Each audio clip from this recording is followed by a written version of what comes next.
A seguir, Hora da Notícia. A arrecadação do IPVA em Passo Fundo, o motorista que não pagou e que não pagar dentro do prazo vai ser inscrito na dívida ativa do Estado. Para falar sobre este assunto, nós vamos conversar aqui no estúdio com o delegado adjunto da Receita Estadual, Rogério Biondo. Começa nesta sexta-feira a Operação Viagem Segura nas estradas gaúchas. A data é uma das mais movimentadas nas rodovias e costuma ter altos índices de acidentes. As regras para as bagagens de mão estão mudando e você confere nesta edição como vai ficar a conferência do peso e das medidas no aeroporto Lauro Cortes, em Passo Fundo. E ainda, em homenagem ao Dia das Mães, a gente conta uma história sobre o programa de apadrinhamento afetivo.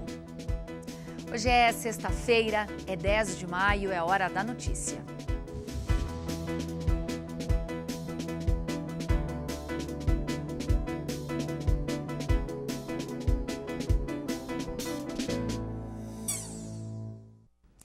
Aos poucos, os aeroportos brasileiros estão aderindo à nova fiscalização. Em breve, a conferência do peso e das medidas das bagagens de mão também vão ser intensificadas no aeroporto Lauro Cortes de Passo Fundo.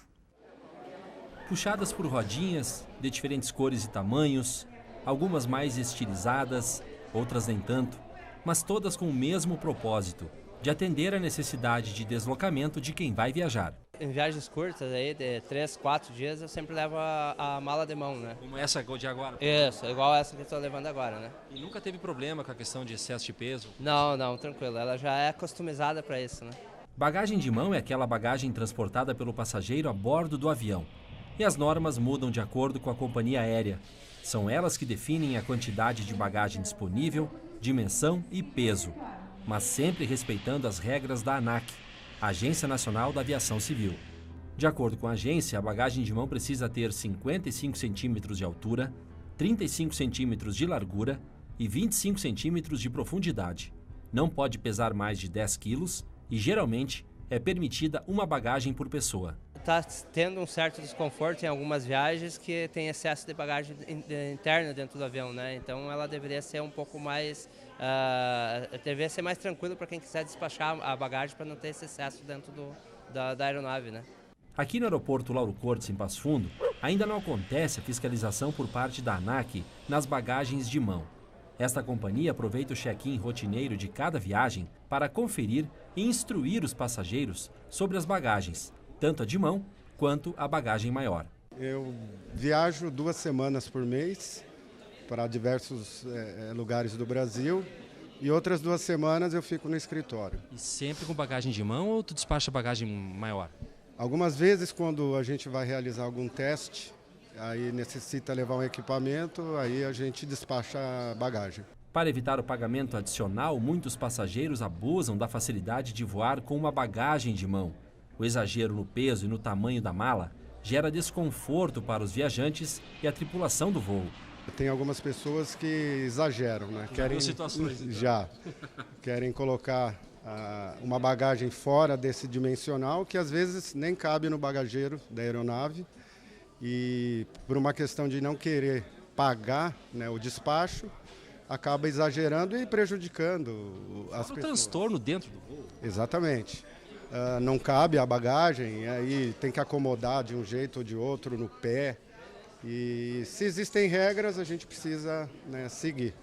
Dentro do avião pode ser levado cosméticos sólidos como batom, desodorante, mamadeiras e alimentos infantis industrializados somente na quantidade necessária e suficiente para a duração do voo, medicamentos essenciais acompanhados de prescrição médica e também aqueles sem receituário médico, mas que não devem ter mais de 100 milímetros.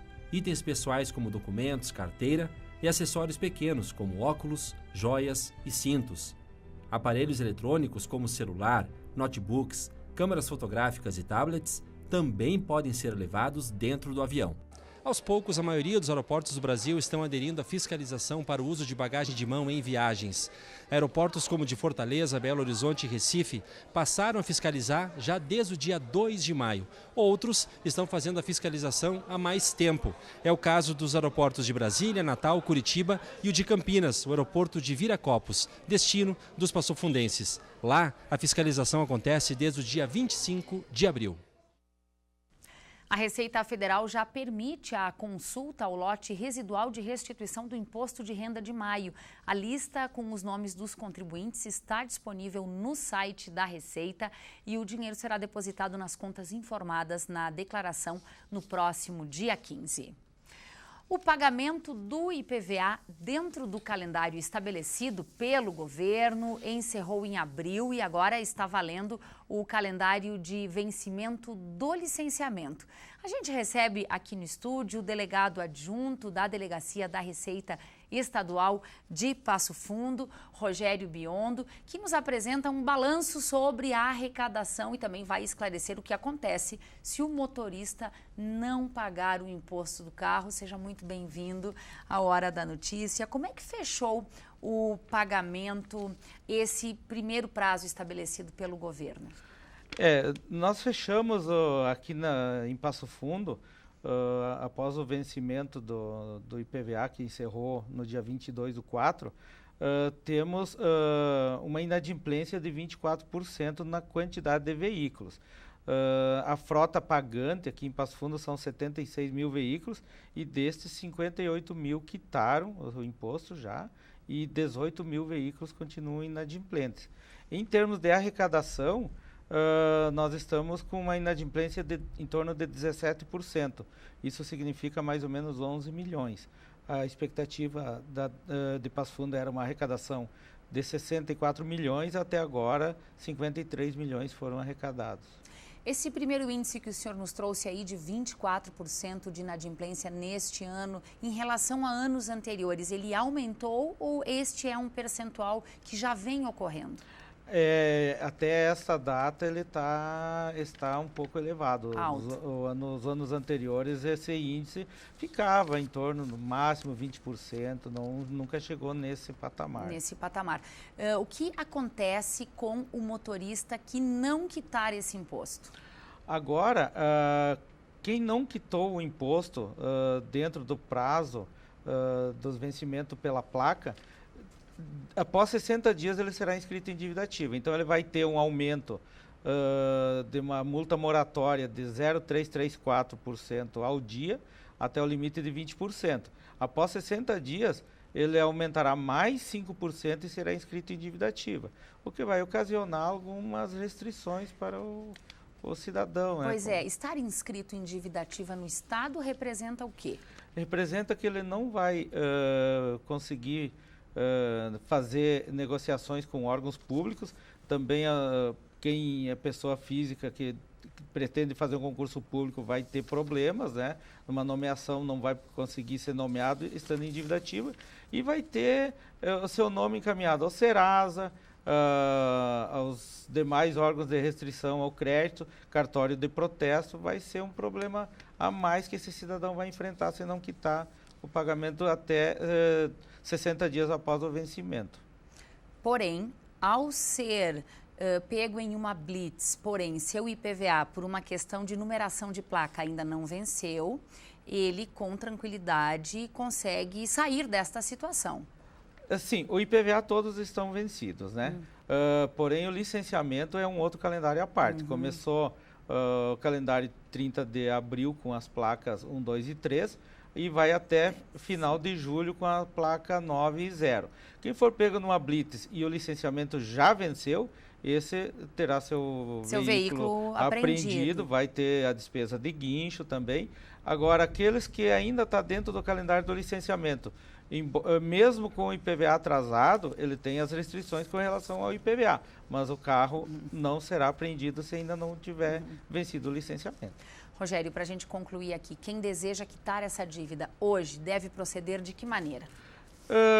Pode procurar diretamente o serviço bancário, o site da Receita Estadual ou até mesmo presencialmente para emitir uma guia e fazer o pagamento o quanto antes para evitar esses problemas. Tá certo. Muito obrigada pelas informações e um bom final de semana. Obrigada.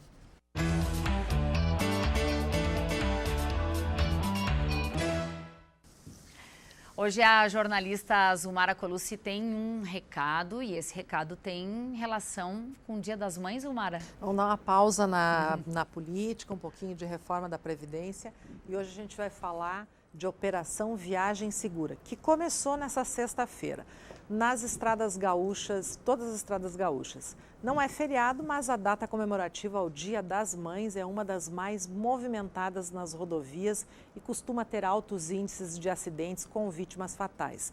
No ano passado, por exemplo, foram 16 mortes, muito menos do que em 2013, quando este número chegou a 40 vítimas fatais. A análise estatística dos feriados e datas comemorativas de 2007 a 2018 aponta que o fim de semana do Dia das Mães, incluindo aí a sexta-feira, quando há intenso deslocamento, tem a pior média de mortes por dia, 8,33, bem acima do índice geral de feriados, que é de 6,41. A maioria das ocorrências foi no domingo e o turno da noite concentrou o maior número de óbitos. Quanto aos locais em que ocorreram os acidentes fatais, os municípios com maior número de registros são Porto Alegre, Pelotas, Passo Fundo e Canoas. As rodovias que tiveram maior número de vítimas foram a BR-116, a 386, que fica bem próximo à região de Passo Fundo, a RS 287 e a RS 324, que também é a nossa rodovia aqui próxima. Por isso, a Operação Viagem Segura vai mobilizar todas as polícias neste fim de semana. A operação já começou e segue até o final do domingo. Então, quem for pegar a estrada, por favor, está chovendo, muito cuidado nessa hora. A chuva acaba que deixa a situação ainda mais perigosa. Mais perigosa, é preciso Thaís. de mais atenção. Mas, Zumara, eu quero aproveitar para te desejar um excelente Dia das Mães para você. E para você também, não Obrigada. é? Você e a Ana Clara. Duas mães aí, a Dani, filha da Zumara. Tá Obrigada, Zu. Bom fim de semana para ti. E feliz também para todos os dias das mães, não é? Para todas as mães. Tem muita mãe aqui na TV também que a gente deseja homenagear nesse dia. Vai ter uma história bem bonita que a gente vai contar daqui a pouco, porque tem muitas formas de ser mãe. Obrigada, viu, Zumara? Obrigada. Depois do intervalo, você confere uma história emocionante sobre o programa de apadrinhamento afetivo em Passo Fundo. A gente já volta.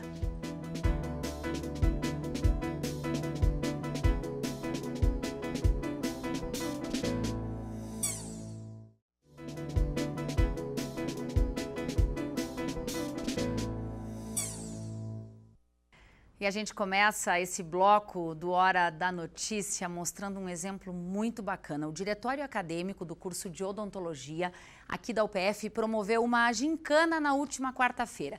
Cerca de 200 alunos de todos os níveis do curso participaram desse momento de descontração, você acompanha aí nas imagens, mas o momento também foi de práticas solidárias. Quase 1 tonelada de alimentos foram arrecadados para um sopão destinado a pessoas em situação de vulnerabilidade.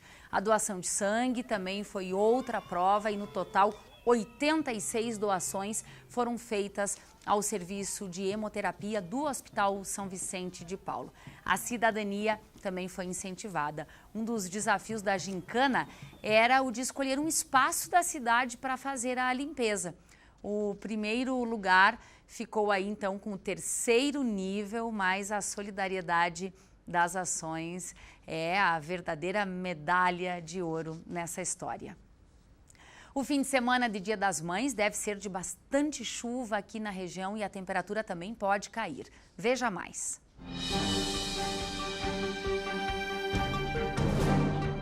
O fim de semana será de instabilidade. O sábado será nublado com chuva forte durante todo o dia. À noite, a chuva diminui a intensidade, mas não para. Mínima 14, máxima 18 graus.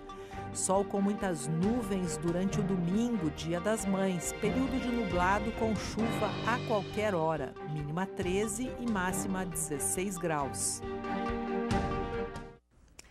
Começou ontem uma das mais tradicionais competições de futsal de Passo Fundo. A Copa Requinte Restaurante e Secretaria dos Esportes de Passo Fundo organizada pelo produtor cultural e professor de educação física, Renato Juste, abriu com o jogo categoria 2008 entre Clube Juvenil e Caixeral Campestre. A Copa vai até o final do mês de outubro. Ao todo, são 70 equipes, 20 técnicos e 1.100 atletas, divididos nas categorias 2001 a 2011. Vão ser disputadas 280 partidas até o final da competição. Em homenagem ao Dia das Mães, a gente vai te contar agora uma história para te sensibilizar. Há um ano, nós produzimos uma reportagem sobre apadrinhamento afetivo. É um programa que garante o contato de famílias com crianças e adolescentes que estão em casas de acolhimento de Passo Fundo. Foi aí que nós conhecemos a Rose, que na época era a madrinha da Vitória. Agora, essa história mudou completamente. A reportagem é da Júlia Poça e do Michel Sanderi. Uma família unida. É assim que a Ana e a Vitória escolheram definir a relação que têm hoje. Nós já contamos uma parte dessa história. Em abril de 2018, a Roseli conheceu a Vitória através do programa de apadrinhamento afetivo. Com ele, crianças e adolescentes convivem diretamente com famílias que desejam entrar na fila de adoção. É um direito garantido pelo Estatuto da Criança e do Adolescente, que viabiliza o contato familiar dos jovens afastados de seus pais biológicos. Na época, a Rose já tinha interesse em adotar. Tentou 2 vezes, mas nada dava certo. Até que aí... Eu não sei se eu que estava tremendo mais ou era ela, né? Porque nós não se conhecíamos e nós sentamos uma lado da outra para poder entrar na sala. Aí foi quando elas falaram, vocês já estão juntas? E quando pediram para ela, que pergunta você quer fazer para a Rose? Quando eu vou para casa dela. Foi aí que virou mãe pela primeira vez. Só que há pouco tempo, essa família aumentou. A Vitória já conhecia a Ana das casas de acolhimento. Lá, elas sonhavam em serem adotadas juntas por uma família e se tornarem irmãs. Quando a Vitória, quando fez 18 anos, a Vitória convidou a Ana para vir e o primeiro pedaço ela passou para minha irmã. Opa! O primeiro pedaço do bolo foi para minha irmã e entregou para Ana. Eu não estou sabendo ainda. 12 meses e muita burocracia depois, a Rose foi mãe pela segunda vez. Agora, ela é mãe da Vitória, de 18 anos, e da Ana, de 13.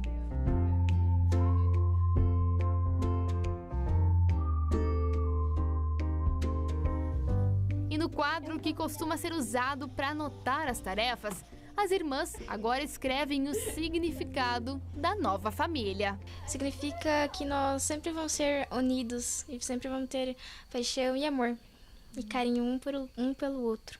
A gente é uma família unida porque a gente ama muito nossos tios e nossa mãe também. Eu gosto muito dela e eu fico com ela sempre no recreio.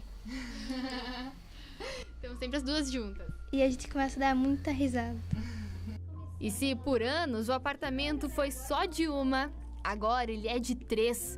3 vidas ressignificadas. 3 mulheres que, mesmo sem nenhum laço de sangue, agora andam juntas. Agora eu paro e penso, nós 3. E eu vejo pela alegria delas tudo, a mudança. É como elas falam, é uma vida nova. Como eu digo, o que aconteceu de ruim na vida delas, vamos esquecer, que agora vão ter que dar espaço para a felicidade, para o futuro delas. E isso que eu estou aprendendo, como eu estou aprendendo a ser mãe. É como eu falo para as meninas, acabou a vida de rainha. Pensava somente em mim, agora eu penso mais nas duas, nos estudos delas, em ajudar elas, assim, indivíduos com responsabilidade. Moças que elas sabem que elas podem ser felizes e ter um futuro. É isso que elas me ensinaram.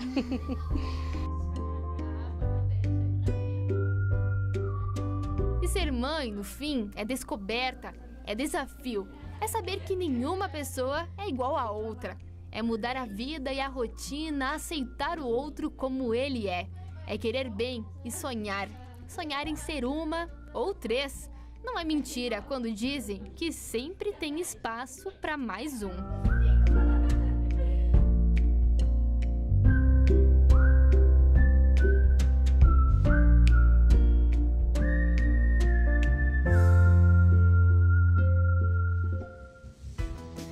Essas foram as informações de hoje. As nossas principais notícias estão no programa A Semana, é hoje às 11 da noite, amanhã e domingo às 7 horas da noite. O Hora da Notícia volta na segunda-feira. Um ótimo fim de semana, um feliz Dia das Mães a todas as famílias e até segunda.